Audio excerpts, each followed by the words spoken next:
Did you think you knew Henry VIII from the history books? Brace yourself. The real Henry VIII was more terrifying and grotesque than those textbooks dared to describe. He was a king so vast he depended on mechanical devices to move, and the stench from the decaying ulcers on his legs was so intense and vile that court servants would literally recoil in disgust. His body was so ravaged that, even after death, he managed to create chaos, causing his own coffin to explode from gas buildup. This king's reality made Game of Thrones look like a fairy tale.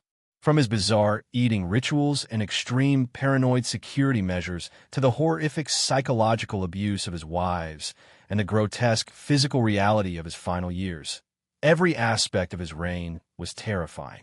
Here are the details that will change everything you thought you knew about England's most infamous monarch. In his final years, Henry was essentially a walking corpse, a man whose appearance was so horrifying it traumatized even his own servants. His waist measured a full 54 inches, wider than most people are tall. In an era when the average man weighed around 63 kilograms, he weighed approximately 181 kilograms, 400 pounds. But the true horror lay in the massive, unhealing ulcers on his legs, which perpetually oozed pus and decaying flesh. Courtiers had to hold perfumed handkerchiefs when approaching him. Some accounts claim the odor could be smelled several rooms away. Servants even had to draw lots to see who would have to dress him. Approaching the wounds was a form of punishment. Modern medical experts suggest Henry suffered a severe brain injury in a jousting accident in 1536, an event that left him unconscious for 2 hours and is considered key to his transformation into the paranoid, rage-filled character of his later years.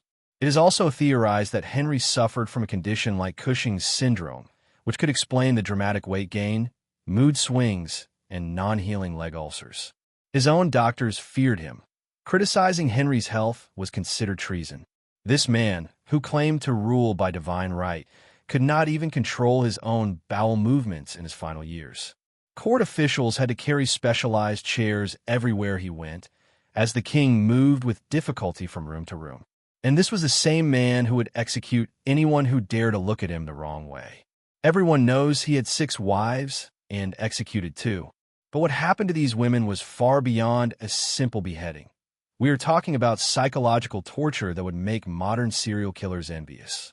Take Anne Boleyn. Before her execution, Henry did not simply decide to kill her. He first engineered an elaborate conspiracy, forcing his own musician, under torture, to confess to an affair with Anne. Furthermore, he made and watched the execution of 5 men, including her own brother, who were falsely accused of sleeping with her. She was forced to witness innocent people die due to the king's paranoid fantasies. The case of Catherine Howard was even worse. She was a young girl when Henry married her, and when her past relationships came to light, she was not only executed, but a law was enacted making it high treason for a non-virgin to marry the king. A young girl was humiliated enough to change the entire legal system. Henry's games weren't just limited to laws. Psychological abuse was the worst part. One day he would shower his wives with affection and gifts. The next, he would completely ignore or threaten them. The final years of Catherine of Aragon are a prime example. She was forbidden from seeing her daughter, confined to house arrest, alone and isolated. Henry, meanwhile, spread rumors that she was insane to discredit her. Isolated and likely poisoned, Catherine was a victim of Henry's ruthless games. To avoid execution, Anne of Cleves was forced to agree to a fraudulent annulment of her marriage, essentially claiming their marriage had never happened and having to express gratitude to Henry for sparing her life. If you think today's excessive food consumption is crazy, prepare to be stunned by Henry's daily meals. This king didn't just eat. He ate enough to single-handedly create a famine. His greed and ostentatious gluttony were just one of the more grotesque sides of his character. Henry's daily calorie intake was approximately 5,000 calories, nearly double the requirement of an active adult. A typical meal included an entire baked hog, several whole chickens, multiple types of fish, mountains of bread, and enough wine to float a small boat. The royal kitchens prepared over 800 dishes daily, and employed more than 200 staff working nonstop just to keep up with his appetite. But the most bizarre part was the paranoia surrounding his food. Every single bite was first tasted by one or more servants, who then had to wait 30 minutes to ensure they didn't die from delayed action poisons. Henry's meals became theatrical performances staged in front of hundreds of courtiers. They were forced to watch the massive, decaying king slowly consume enough food to feed a small village for hours on end. Henry even banned certain foods, not for health reasons but for status. Foods eaten by common people, like turnips and barley, were forbidden at his table, even though they would likely have been far healthier for him than the mountains of meat and sweets he consumed daily. His gluttony was a spectacle of power and fear.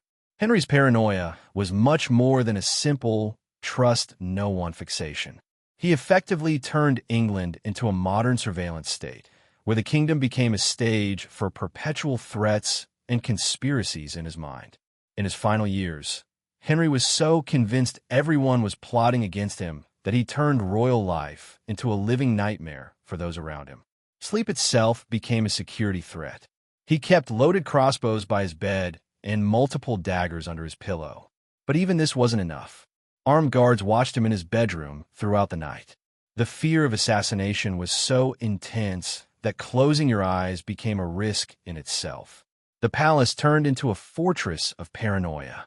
Henry had secret passages and escape routes built in every building, not for romance or comfort, but to flee when the assassins came. Walls were equipped with peepholes, and meeting rooms were fitted with hidden listening devices. Everyone spied on everyone else. No one knew whom to trust.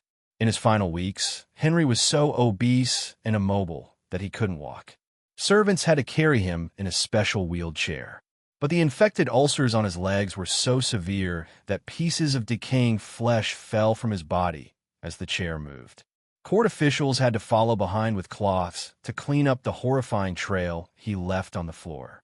When he finally died, his body was so bloated with gas from internal putrefaction that his coffin had to be specially reinforced with lead sheeting and sealed with wooden crates.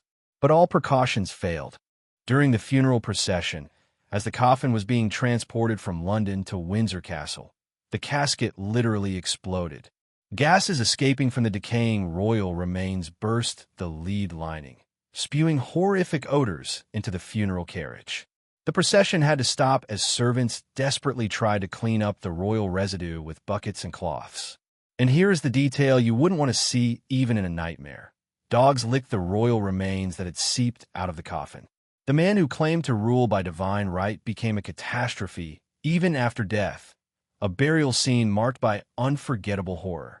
The tragedy didn't end there. Several servants who handled his body during this time died within weeks from infections caused by contact with the decaying royal corpse. The terrifying legacy of Henry VIII is not just his 6 wives or the Church of England he founded. His legacy is a living lesson in how absolute power can transform a man into a horrifying machine, consumed by his own paranoia and gluttony, turning his kingdom into his personal theater of terror. Which part of Henry's final years, the grotesque physical decay or the unprecedented psychological torture of his inner circle, do you find the most shocking aspect of his legacy?